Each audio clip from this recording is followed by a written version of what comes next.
It's embarrassing to admit this, but I rolled my eyes the second I opened the box. I mean, it was supposed to be an anniversary gift. Our 5th anniversary. Not whatever that was. My name is Veronica.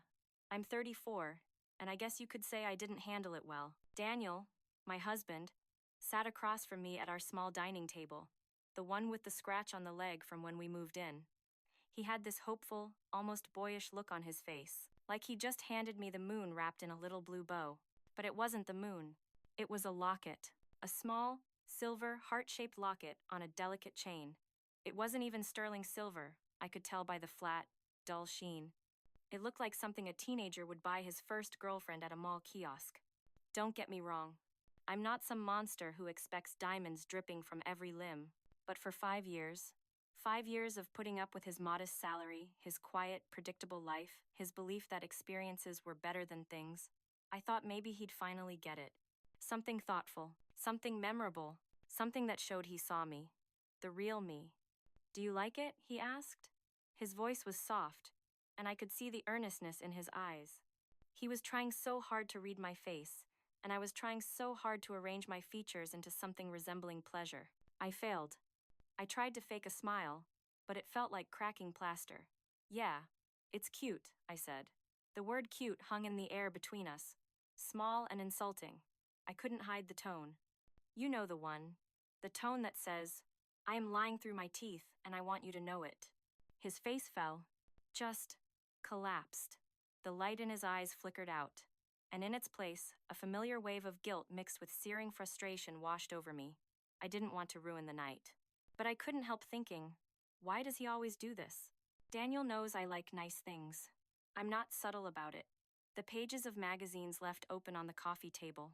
The websites I'd leave open on his laptop. For months, I'd been talking about a beautiful gold necklace from a boutique downtown. It was elegant, modern. It was me. And instead, I get this. I know how this sounds. I do. But here's the thing. We've been through a lot this year. Daniel's hours as a physiotherapist at the clinic were cut back. He was worried, always tired. And I've been picking up the slack, working longer hours in my marketing job, a job that requires me to look a certain way, to project success. I'd even skipped a couple of salon appointments to save a little extra cash, which is a big deal for me. So yeah, maybe I was hoping for something that showed he appreciated all I've been doing, something that didn't feel like a consolation prize. Is that so wrong? My mind drifted, as it often did lately, to Marcus. Marcus would never. He ran the most exclusive art gallery in the city. He understood aesthetics. He understood value. The last time we had lunch, he'd noticed my watch. A classic, he'd said, his fingers brushing my wrist for a fraction of a second too long. But a woman like you deserves something with more fire. He understood. Daniel just didn't. I placed the locket back in its cheap, velvet-lined box and set it on the table. Thanks, I said, my voice flat. The damage was done. Daniel let out a sigh, the kind that's half frustration, half defeat. The sound grated on my nerves. You don't like it, he stated. It wasn't a question. I crossed my arms, a wall going up. It's not that I don't like it. I just thought, I don't know. Maybe you'd put a little more thought into it. Veronica, we're broke, he snapped. I was stunned. He almost never raised his voice at me. I can't exactly go all out right now. I thought this was something personal, something you'd actually wear. That's not the point, I shot back, my voice rising. It's not about the money, Daniel. It's about the effort. You didn't even listen to me. You just bought the first shiny thing you saw that you could afford. His jaw tightened. He looked at me, really looked at me, and I didn't like the expression in his eyes. Effort? Are you serious right now? Do you have any idea how many extra weekend shifts I took just to get this for you?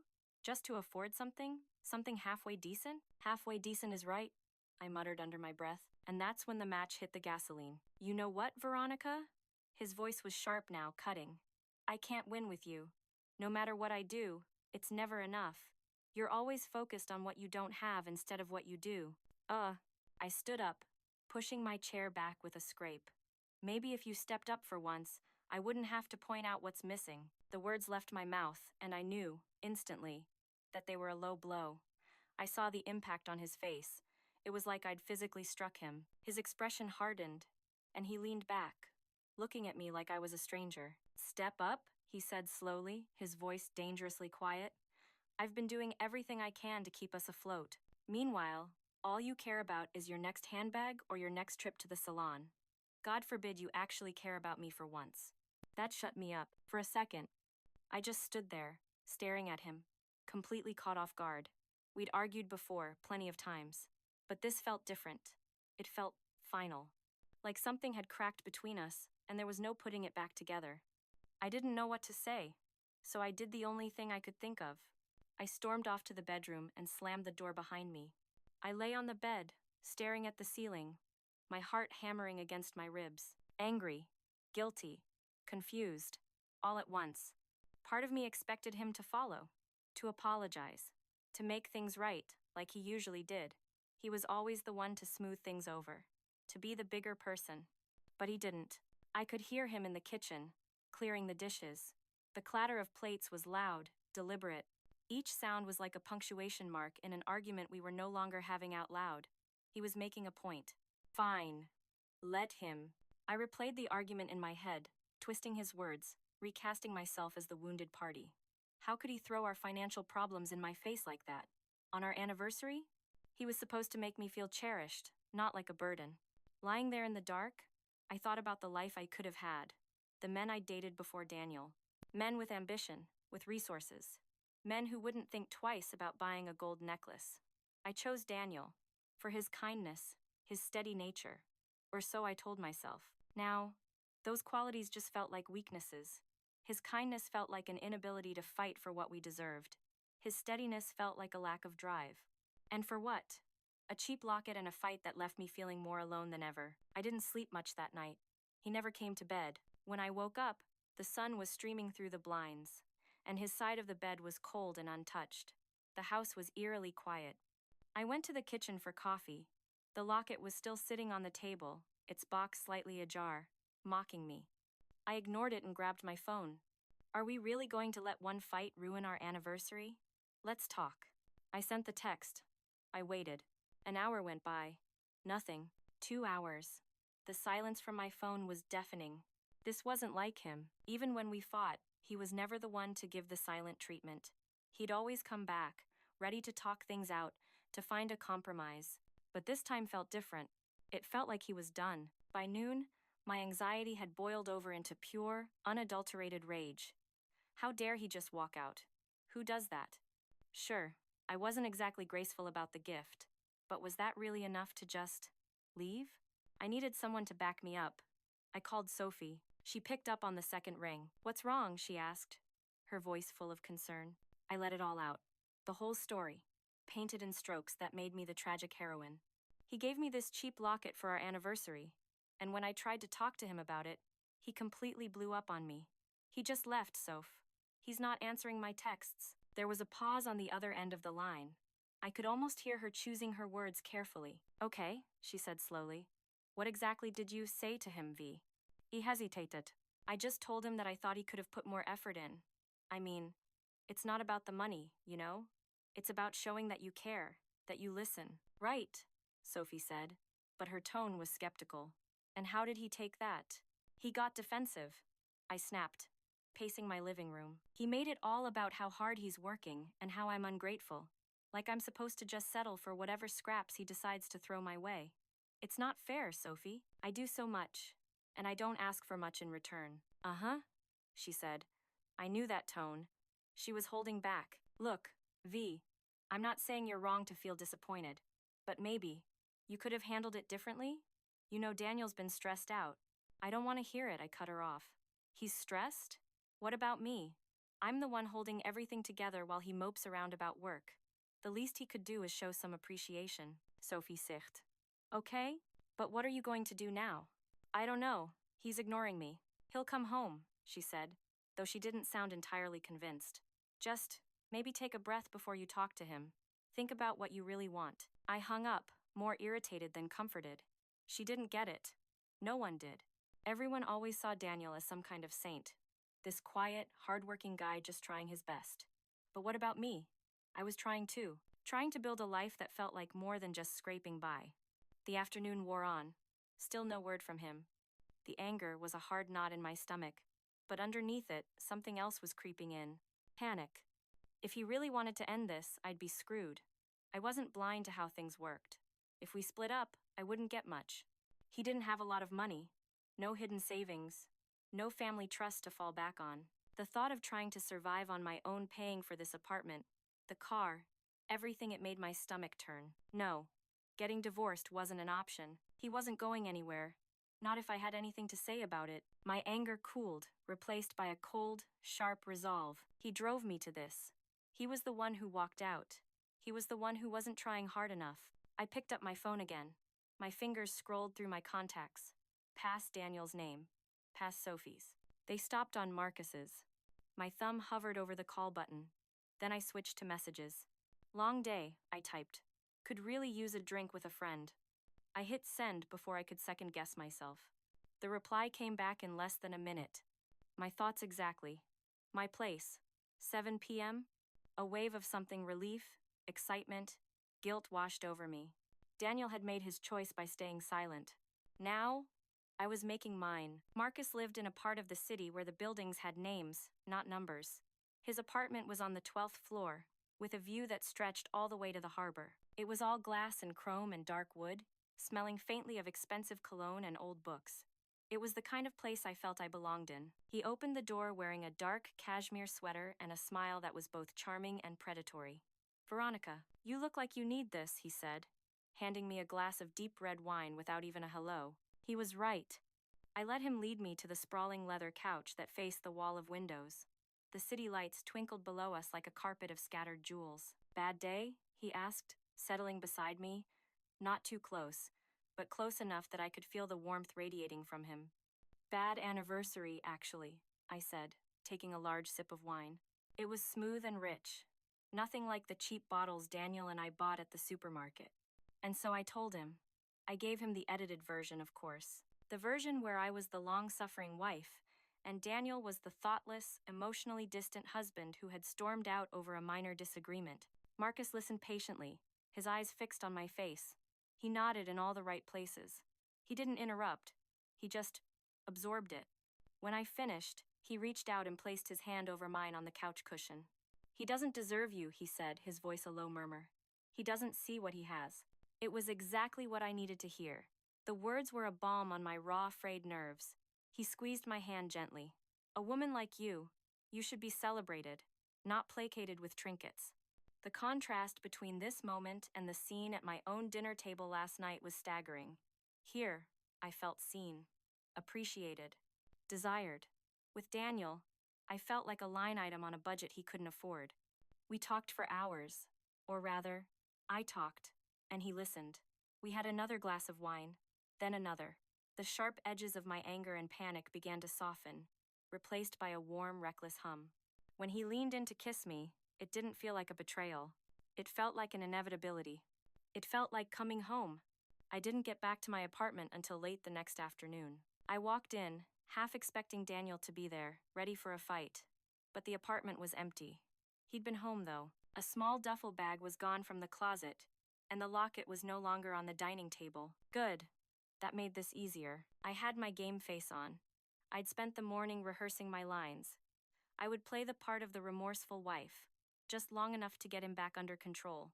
I wasn't really sorry, of course. Why should I be? He's the one who drove me to this. But I knew Daniel. I knew his soft spots. He came home just as the sun was setting. He looked exhausted. His clothes were wrinkled, and there was a tension in his shoulders that told me he was on the verge of snapping. Perfect. That meant he was vulnerable. As soon as he walked through the door, I softened my expression, making sure to look just the right amount of hurt and regretful. "Daniel," I said quietly, stepping toward him, "can we please talk?" He looked at me wearily, like he wasn't sure whether to stay or run. "What is there to talk about?" he asked, his voice flat. I feel awful about the way things went down," I said, keeping my tone low and shaky. "I was a good marketer. I knew how to sell an idea. I didn't mean to hurt you. I was just overwhelmed, and I took it out on you. I am so sorry." He blinked, clearly caught off guard. "You're sorry?" he repeated, as if the words were in a foreign language. "Yes," I said, forcing a sincere tremor into my voice. I know I've been hard on you lately, and that's not fair. I love you, Daniel. I don't want us to fall apart over one stupid fight. Please, can we just start over? I reached out to touch his arm. For a second, I thought it was working. He looked at me, a flicker of the old Daniel in his eyes, the one who wanted to believe me, to forgive me. But then his expression hardened. He pulled his arm away. You don't mean that, he said, his voice cold. The shift was so sudden it was like a slap in the face. What? You're just saying what you think I want to hear. He shook his head, a bitter little smile on his lips. I spent the night at my brother's place. We talked. A lot. And I've been doing a lot of thinking, Veronica. About us. About everything. He took a step back, his eyes scanning my face. This isn't about the locket anymore, is it? It hasn't been about things like that for a long time. My heart started pounding. I kept my face neutral. That's not true. I love you. I'm trying to fix this. Are you? He shot back, a flash of real anger in his eyes. Because it feels like all you care about is yourself. You don't respect me, Veronica. You never have. And I'm done. I'm done pretending like that's okay. The panic was back, cold and sharp. I had to double down. Daniel, please, I said, my voice breaking for real this time. Don't do this. We can fix this. I'll do whatever it takes. He stared at me for a long, silent moment. I could see the war inside him. Finally, he sighed, the fight going out of him, replaced by a profound weariness. No, he said quietly. We can't. He looked at me, his gaze unflinching. I want a divorce. The word hit me like a punch to the gut. It wasn't supposed to go this way. He was supposed to crumble. He was supposed to apologize. He was supposed to come back. My carefully constructed facade shattered, and raw, ugly rage poured through. Fine, I spat, my voice dripping with venom. You want a divorce? You'll get one. But don't think for a second I'm going to make it easy for you. I saw something in his eyes then, a flicker of disgust, and something else. Recognition, as if he was finally seeing the real me, without any filters. I'll take you for everything you have, I snarled. I'll get the best lawyer in this city and I will ruin you. And just to twist the knife, I added, maybe I should have had an affair. At least then, I would have gotten something good out of the last 5 years. His face went completely blank. And in that moment, I knew I hadn't just crossed a line. I had burned the entire bridge down. He just looked at me, shook his head slowly, and walked past me toward the bedroom to pack the rest of his things. He didn't say another word. My threat wasn't an empty one. The moment Daniel left for good, my grief, if you could even call it that, congealed into a single, burning purpose: to make him pay. Pay for what, exactly? For failing me. For giving up. For not being the man I wanted him to be. For making me feel the cold dread of insecurity.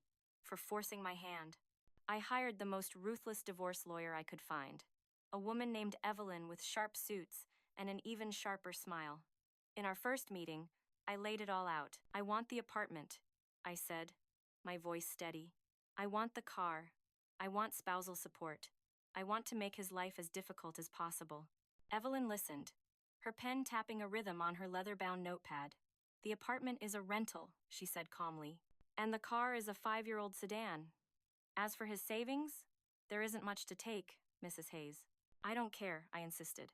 If I can't drain his wallet, I'll drain his spirit. I want him to regret the day he ever decided to walk away from me. The process was brutal, and I was the one who made it so. I dragged it out at every opportunity. I contested every item on the asset list, down to the worn-out armchair he loved. I accused him of hiding money, forcing his lawyer to produce reams of financial statements that all told the same pathetic story. Daniel Hayes was a man of modest means. He, on the other hand, seemed heartbroken. He didn't fight me on most of it. His lawyer would send offers of settlement, and I would instruct Evelyn to reject them with contempt. His passivity only made me angrier. It felt like he was happy to hand over everything just to get away from me. And maybe he was. My friends didn't understand. "V, why are you doing this?" Sophie asked me over coffee one day. "Just sign the papers and move on. This bitterness is eating you alive. He's the one who gave up on us," I said, my voice shrill. "He thinks he can just walk away with no consequences? After everything I sacrificed for him?" She just looked at me, a sad, knowing expression on her face. We didn't have coffee again for a long time after that. Meanwhile, there was Marcus. He was my escape. my secret victory. I'd call him after a frustrating meeting with Evelyn, and he'd soothe me with compliments and expensive champagne. He made me feel powerful, vindicated. He never talked about the future, but I imagined it. A life with him in his glass tower, far away from the wreckage of my marriage. He was the prize at the end of all this ugliness. The divorce was finalized on a gray Tuesday in October. In the end, I didn't get much. I couldn't keep the apartment, as the lease was ending. I was awarded spousal support for 2 years, a sum that was barely enough to cover the rent on a decent one-bedroom place. I got the car, and most of the furniture. I walked out of the lawyer's office, feeling nothing. I had won. I had punished him. He was left with his clothes, his personal effects, and a mountain of legal bills. So why did it feel like I had lost? I called Marcus, expecting him to celebrate with me. "It's over," I said into the phone, trying to inject a triumphant tone into my voice. "That's great, Veronica. Knew you could do it," he said. He sounded distracted. I could hear the clinking of glasses and muffled chatter in the background. He was at a gallery opening. "Listen, I'm swamped right now. Can I call you back?" He never did. That was the first crack in my new reality. The first sign that the prize I thought I had won might just be an illusion. 6 months after the divorce, my new life had taken shape, and it was a shape I didn't recognize. I was living in a small one-bedroom apartment in a part of town I used to mock. The spousal support that had seemed like a victory now felt like a pittance, evaporating a week after it hit my bank account between rent, bills, and the car payment. My high-pressure marketing job, once a source of pride, now felt like a hamster wheel I couldn't get off. The furniture from my old life looked oversized and awkward in the small space. The plush sofa we'd picked out together was pushed against a wall, a constant, silent reminder of a life that no longer existed. The house I had fought for in my mind, the one I felt entitled to, was now just a memory. My victory was an empty, echoing apartment. I was alone, truly alone. Friends I'd shared with Daniel had quietly picked a side, and it wasn't mine. Their invitations for dinner parties and weekend getaways had dried up. Sophie and I still talked occasionally, but there was a new distance between us, an unspoken judgment in her voice that I couldn't stand. And Marcus? Marcus was a ghost. Now that I was single, officially available, the thrill of the chase was gone. Our clandestine meetings were replaced by canceled plans and unanswered texts. He was always swamped, always traveling for work. The expensive dinners became quick, sterile coffees. The passionate nights became polite, distant phone calls. He was an escape, not a destination. I had been a dalliance, a diversion from his own perfect, curated life. I had served my purpose. One evening, after he'd canceled on me for the 3rd time in a row, I sat on my oversized sofa in the dark, the silence of the apartment pressing in on me. The anger that had fueled me for so long had burned out, leaving behind a cold, heavy ash. This wasn't how my life was supposed to go. I wasn't supposed to end up here, in a tiny apartment, working a job I hated just to scrape by. I wasn't supposed to be alone. I had won the war, but I was living in the ruins. And the architect of that destruction was starting to look horribly familiar.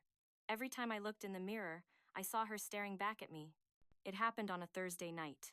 I was doing what I did most nights, scrolling aimlessly through my phone, a glass of cheap wine on the table beside me. I was deep in the social media rabbit hole, clicking from one profile to another, when I saw a name I recognized. It was Daniel's sister. She had just posted a new album of photos. Family BBQ, the title said. My finger hovered over the screen. I knew I shouldn't look. It was a form of self-torture. But I couldn't help myself. I clicked. There were photos of his parents, his brother's kids, the family dog, and then I saw it. A picture of Daniel. He was standing by a grill, laughing. Not a polite smile. A real, deep, uninhibited laugh, the kind I hadn't seen on his face in years.